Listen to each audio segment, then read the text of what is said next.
နောက်ထပ်ကီလိုမီတာလောက်ခရီးဆက်ခဲ့ပေမဲ့လည်းသူတို့မနစ်သက်တဲ့ထင်းရှူတော်ကြီးကိုမကြော်ဖြတ်နိုင်သေးပါဘူးအရန်ကိုပင်ပန်းနေပြီဖြစ်လို့ဒီအကောင်လေးဟာခဏလောက်နားဖို့ဆုံးဖြတ်လိုက်ပါတယ်နေဝင်စည်းစာအချိန်ရောက်လာတာနဲ့အမျှထရိုးတွေရဲ့တစ်တော်ကြီးကရုတ်တရက်နိုးထလာခဲ့ပါတယ်တောင်ဘက်ကိုဦးတီးပြီးပြန်တန်းနေကြတဲ့ Brambling လို့ခေါ်တဲ့ငှက်အုပ်ကြီးဟာတန်းနဲ့ချီပြီးညအိတ်နားကိုဖို့နေရာရှာနေကြတာပါတကယ်ကိုတောအုပ်ရဲ့တကယ်ဝိညာဉ်သခင်ကြီးကတော့ရောက်ရှိလာခဲ့ပါပြီနင်းမြေစည်းကွက်ဖြူလေးအနေနဲ့သူ့ကိုတေးသေးချာချာအာယုံစိုက်ပြီးစောင့်ကြည့်နေရမှာပါသူကတော်တော်လေးကိုအန္တရာယ်များတဲ့တပ်တော်ဝါတကောင်ဖြစ်နေလို့ပါသူကတော့ Wolverine ပဲဖြစ်ပါတယ်မာတင်မျိုးနယ်စုဝင်ဒီကောင်ကြီးဟာဆိုရင်စာရှာဖွေဖို့အတွက်တညာရင်းနဲ့45ကီလိုမီတာအထိခရီးနှင်နိုင်စွမ်းရှိပါတယ်။ဆောင်းရာသီမှာဆိုရင်တော့သူတွေးသမျှဘာမဆိုအကုန်စားပြစ်တာပါ။ဘာတစ်ခုမှသူ့လက်ထဲကနေလွတ်မြောက်သွားတာမျိုးမရှိပါဘူး။သူ့ရဲ့အလွန်ကိုထက်မြက်လှတဲ့အနံ့ခံအာယုံကနေဘယ်အရာမှလွတ်ထွက်သွားတာမျိုးမရှိပါဘူး။စာကျွန်းစားခြင်းအသေးကောင်တစ်ခုကသူ့ရဲ့အာယုံကိုဆွဲဆောင်သွားခဲ့ပါတယ်။ဒါပေမဲ့သူ့ရဲ့အာယုံစိုက်နေမှုတွေကိုတခြားတစ်ယောက်ကသတိမထားမိပဲမနေခဲ့ပါဘူး။ Lynx လို့ခေါ်တဲ့ဒီတောကြောင်ကြီးကတော့သူ့ရဲ့နယ်မြေထဲမှာတစုံတစ်ယောက်ကလာပြီးအမဲလိုက်နေတာကိုတွေ့လိုက်ရတဲ့အခါမှာတော့လုံးဝကိုသဘောမကျဖြစ်သွားခဲ့ပါတယ်။ Wolverine လို့ခေါ်တဲ့ဒီတရဝါကြီးကလည်းခြေနေကိုပြန်စဉ်းစားပြီးတော့အေးအေးလူလူပဲဆက်လျှောက်သွားပါတော့တယ်။ဒီ Lynx တောကြောင်ကြီးကလည်းဘိုက်ဝနေပြီးဖြစ်တယ်လို့ပြီးတော့ညဘက်အနားယူဖို့အတွက်ငြိမ်သက်တိတ်ဆိတ်တဲ့တစ်ကိုင်းတစ်ကိုင်းကိုရှာဖွေနေပါတယ်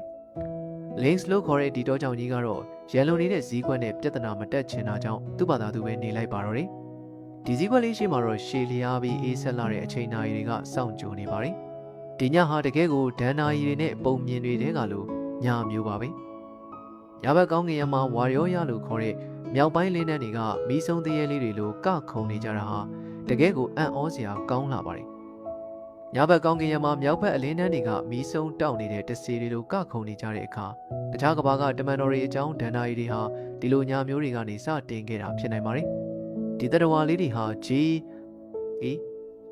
Rowling ဖန်တီးခဲ့တဲ့ Harry Potter ရဲ့မော်ကဘာတွေကသတင်းပို့စည်းကွက်လေး Hedwig ရဲ့ပုံစံမျိုးတွေပါပဲ။တကယ်အဖြစ်မှန်ကိုအချက်လက်တွေနဲ့ကြည့်မယ်ဆိုရင်တော့ဒါဟာသဘာဝဖြစ်စဉ်တစ်ခုကြောင့်ဖြစ်ပေါ်လာတာပါ။နေကလာတဲ့လေလိုင်းတွေနဲ့အားလုံးပြင်းတဲ့အမုံမွားတွေရောက်ရှိလာတဲ့အခါနေကလာတဲ့စွမ်းရည်မြင့်အမုံမွားတွေဟာကမ္ဘာလေထုနဲ့လာရောက်ထိတွေ့မိတဲ့အခါမှာအတန်တွေကိုလှုံ့ဆော်ပေးပြီးခန်းသားထေဝါလှတဲ့အလင်းတန်းကခုံမှုကြီးဖြစ်ပေါ်လာစေတာပါနေမင်းကြီးထွက်ပေါ်လာတဲ့အခါမှာတော့စိတ်ဝင်စားဖို့ကောင်းတဲ့ဒီအံ့ဩစရာမြင်ကွင်းကြီးဟာနေအလင်းရောင်အောက်မှာလုံးဝကိုပျောက်ကွယ်သွားခဲ့ရပါတယ်ဒါဟာနှစ်စဉ်နှစ်တိုင်းဒီနေရာကိုပဲအမြဲပြန်လာပြီးအစုအဖွဲ့လိုက်မိတ်လိုက်တဲ့ထုံးတန်းစင်လာတွေကိုပြုလုပ်တတ်ကြတဲ့ Black Grouse လို့ခေါ်တဲ့ဒီငှက်မဲလေးတွေအတွက်တော့အစပြိုးဖို့အချက်ပေးလိုက်တယ်လို့ပါပဲနှစ်စဉ်တိုင်းဒီအထီးလေးတွေတိုင်းကသူတို့ရဲ့ကိုယ်ပိုင်နယ်မြေလေးတွေကိုအသီးသီးနေရာယူထားကြပြီးပြိုင်ဘက်တွေကိုအတန်နဲ့တွေမကပဲဟန်ပန်အမူအရာတွေနဲ့ပါအစွမ်းပြဖို့ကြိုးစားနေကြတာပါဒီနှစ်ပတ်လည်ပွဲတော်အတွက်သူတို့ရဲ့မျက်လုံးအထက်ကအနီရောင်အသားပိုလေးတွေကဖောင်းကြွလာတတ်ပါတယ်အသက်အကြီးဆုံးနဲ့အစင်တန်းအမြင့်ဆုံးအကောင်ကြီးတွေကတော့ဒီမိတ်လိုက်ကွင်းရဲ့အလဲဗဟိုနေရာကိုနေရာယူထားကြတာပေါ့အဲ့ဒီတဲကအသက်ငယ်သေးတဲ့အဖွဲ့ဝင်တစ်ကောင်ကတော့အုပ်စုတွေကအသက်ငယ်တဲ့အကောင်လေးကခေါင်းဆောင်နေရာကိုစိန်ခေါ်လိုက်ပါပြီအကျိတ်နဲ့တိုက်ပွဲတစ်ခုစတင်လိုက်ပြီပေါ့တတိုင်းသမား2ယောက်လိုပါပဲဒီငှက်တွေဟာသူတို့ရဲ့အားကောင်းလာတဲ့နှုတ်သီးတွေကိုသုံးပြီးတကောင်နဲ့တကောင်တိုက်ခိုက်နေကြပါပြီသူတို့ဟာတစ်ဖက်သားရဲ့အနီရောင်အသားပိုတွေကိုထိမှန်အောင်ကြိုးစားနေကြတာပါတဲတဲကိုထိသွားပါပြီအငယ်ကောင်ကအကြီးကောင်ကိုဖမ်းချုပ်ထားနိုင်ခဲ့ပါပြီဒါပေမဲ့ဒီအတွက်ကြောင့်သူဟာပြင်းထန်တဲ့တုံ့ပြန်မှုတွေကိုအောင်ဤသေးခံရပါတော့မယ်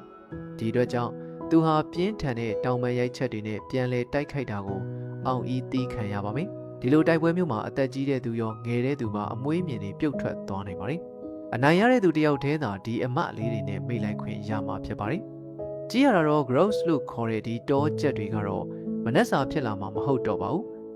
ဒါကပဲဒီစည်းကွက်လေးကို Scandinavia ဒေသကနေထွက်ခွာစေပြီးတောင်ဘက်စီကိုဆက်လက်ခီးနေမှုတွန်းအားပေးလိုက်တယ်လို့ဖြစ်သွားခဲ့ပါတယ်ဒီအချိန်ကစည်းကွက်လေးကိုတောင်ဘက်စီကိုဆက်ပြီးခီးနေမှုနဲ့Scandinavia ရဲ့တောရိုင်းမြေတွေကိုနောက်မှထားခဲ့ဖို့တွန်းအားပေးနေပါတယ်။သူဟာတင့်တော်တဲ့အမဲလိုက်ကွင်းပြင်တွေစီကိုအရောက်သွားရတော့မှာပါ။တဖြည်းဖြည်းနဲ့ bush လို့ခေါ်တဲ့ရွက်ကြွေပင်တွေက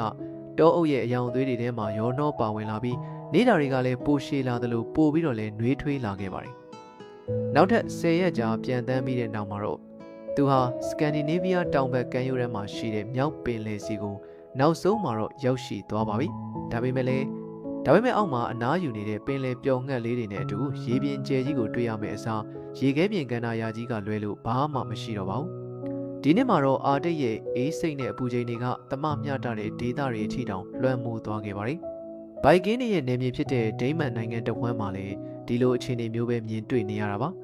အခုဆိုရင်ဒီတရဝါလေးဟာကီလိုမီတာ9000ခရီးကိုတောင်ဖြတ်ကျော်လာခဲ့ပြီးဖြစ်ပါတယ်ဂျာမနီနိုင်ငံမြောက်ပင်လယ်ကျွန်းစုတွေနာကဝတ်တန်စီကိုရောက်လာတဲ့အခါကြာမှပဲအခြေအနေတွေကပိုပြီးကောင်းမွန်လာတာပါ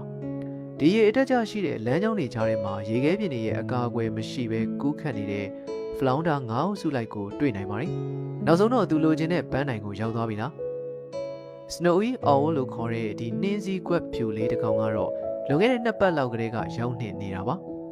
အတွေ့အကြုံနှဲပါသေးပေမဲ့လည်းဒီငှက်ငယ်လေးတွေကသူတို့ရဲ့အလိုလိုသိစိတ်အရာပဲအတွေ့အကြုံသိမရှိကြသေးပေမဲ့လည်းငှက်ငယ်လေးတွေကသူတို့ရဲ့ဗီဇအသိစိတ်နဲ့ခရီးစဉ်ကိုအစောကြီးစတင်လိုက်ကြပါတယ်ဂျာမနီနိုင်ငံရဲ့မြောက်ပင်လယ်ကမ်းခြေမှာတော့သူတို့အတွက်စားစရာတွေအရှံပဲရှိနေတာကိုတွေ့လိုက်ရပါတယ်မျက်စိတစ်စုံမှာပင်လယ်ငှက်တွေကိုပဲတွေ့နေရပြီး Mallard လို့ခေါ်တဲ့ရေဘဲရိုင်းတွေကနေ Shell Duck လို့ခေါ်တဲ့ဘဲမျိုးနွယ်တွေအထိစုံလင်လှပါတယ်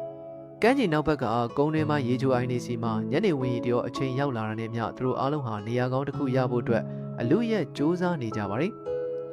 ဒီနေရာမှာဆိုရင်သူတို့လေးတွေဟာမွေပါဒါမှမဟုတ်မြေခွေးလိုမျိုးညာဘက်မှာအမဲလိုက်တတ်တဲ့တပ်တော်တွေရဲ့ရန်ကားနေတညာလုံးအကောင်းဆုံးကာကွယ်ပြီးသားဖြစ်နေတာပါနောက်တစ်နေ့မနေ့ရောက်တဲ့အခါမှာတော့သူတို့တွေကအများစုဟာညဘက်ရဲ့ခံရခတ်တဲ့အေးဒဏ်ကိုအောင်အောင်မြင်မြင်ကြော်ဖြတ်နိုင်ခဲ့ကြပါတယ်အဲ့ဒါကလည်းရေခဲသမျှအေးဆက်နေတဲ့ရေထဲမှာခြေပလာနဲ့ရက်ပြီးကြော်ဖြတ်ခဲ့ကြတာပါဒီရေပြုံငှက်လေးတွေကအေးခဲမသွားအောင်ဘလို့များလှုပ်ဆောင်နိုင်ကြတာလဲတကယ်ကိုအံ့ဩစရာကောင်းတာကသူတို့ဟာတကယ်တော့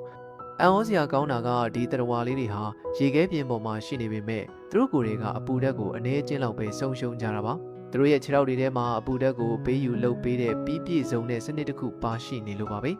နှွေးထွေးတဲ့သွေးတွေကအောက်ဘက်ကိုစီးဆင်းသွားပြီးအေးဆက်နေတဲ့သွေးတွေကတော့အပေါ်ဘက်ကိုပြန်ပြီးစီးဆင်းလာပါတယ်သွေးကြောတွေအများပြားစုံစည်းနေတဲ့နေရာရောက်တဲ့အခါဒီနှွေးထွေးတဲ့သွေးတွေကအေးဆက်နေတဲ့သွေးတွေနဲ့အပူဓာတ်ချင်းလဲလှယ်လိုက်ကြပါတယ်အဲ့ဒီနောက်မှာတော့နှွေးသွားတဲ့သွေးတွေကခန္ဓာကိုယ်ထဲကိုပြန်လဲစီးဝင်သွားပြီးခြေထောက်တွေကိုတော့အေးလေးပဲထားရှိပေးထားတာကြောင့်စွမ်းရည်ကိုအကောင်းဆုံးချွေတာပေးနိုင်တာဖြစ်ပါတယ်